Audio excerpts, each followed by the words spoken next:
All right, bros, time for a little Masculinity 101. Here's the deal. If you hold a problem-oriented mindset, then you will inevitably behave like a bitchy little wuss and resent your very existence. A problem-oriented mindset is when you put your energy into reacting to something you don't want. All right. So, for example, let's say you get rejected by a woman. It could be a woman that you approached, that you wanted to ask on a date, or it could be your own wife. A problem-oriented mindset would basically just be focusing on the fact that you were rejected and reacting to that. So pretty much you would just be whirling emotionally, maybe thinking, oh, that's stupid, blah, blah, blah. It's like, oh, shit, can't believe she did that, after everything I did, or like, she probably wants to go with that guy, and blah. It's just like putting all of this emotional energy into the fact that, oh, you got rejected, and now you're upset about it. Guys will stew and spin on this shit for days, weeks, months, sometimes years. They will just keep focusing on the thing that they perceive to be the problem. All right. And that's one way of doing it. And a lot of guys do that. They waste a huge amount of energy doing that sort of thing. But another way that guys will do is they'll go into detective mode and they'll just keep asking why. What happened? What did I do wrong? How did I screw everything up? And they just keep thinking, how did I create this problem? How did I create this problem? And I get where they're coming from, but at a certain point, that can become unproductive in and of itself, because what you're doing is you're still just focusing on the problem. At the end of the day, this will not make you happy. This will leave you resentful of the experience. And if you just stay mostly in a problem-oriented mindset, you will start to resent your very existence. Your life will feel like crap because all you feel is your problems. So where you do want to be putting your energy is into what you do want. All right, this is a solution-oriented mindset. Instead of putting your energy into, oh, this thing happened and it's not what I want, and I'm going to put all my energy over here like reacting to it. Instead, you say, oh, well, given that happened, what do I want?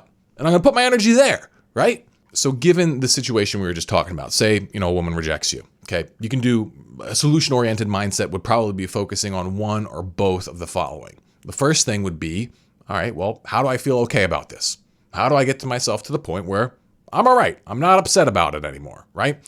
So that's one thing, because that would solve your problem. Because if you get to the point, oh, she rejected me, but I shifted my mindset and now I'm fine, then you don't have a problem anymore, right? That would be one solution.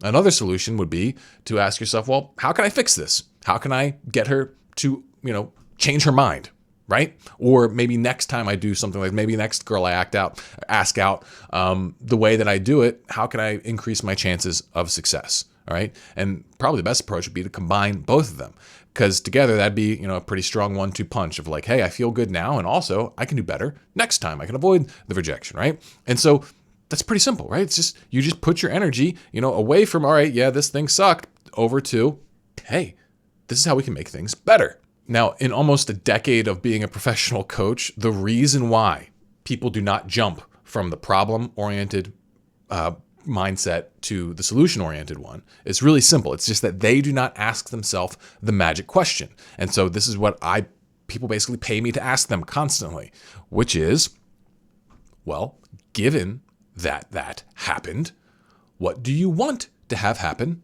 next? That's it. How often do you ask yourself that though, right? Because me even knowing this, me even making it like content on this, me like having this be a core part of my job, I still forget to do it. I still forget to respond, and I get caught in reacting. Something will happen and I'll just start swirling, like, oh, I can't believe it. Oh, I'm upset and blah, blah, blah. And then at a certain point, I just have to say, well, okay, well, what do you want to have happen? What do you want to have happen? And, it could just be, I want my emotions to shift. I want to feel okay about it, or I want to solve this problem. But as soon as you do that, as soon as you start focusing on what you want, it changes everything, because it gives you something new to orient your psyche around. And whatever you're orienting your psyche around is what you really feel. So if you're focusing all your energy around something that sucks, well, then guess what? Your psyche is just going to like become this black hole of like shitty feelings. But if you focus your psyche around something you want, guess what? You're going to start being filled with motivation, anticipation, power, okay? Optimism, hope, all right? And so it's really simple, but this is fundamental. Like a guy who does not get this will be fundamentally unattractive to women and to other men and to himself. All right. So you have to be focused on solutions. And there's something to be said for, not trying to jump to solving solutions when you're working with other people, but I'm talking about working within yourself.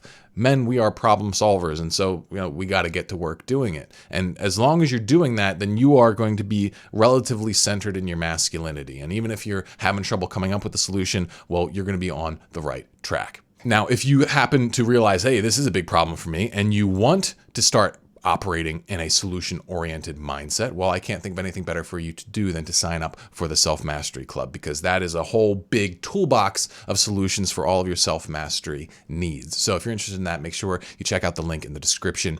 Ooh yeah, see y'all in the next one.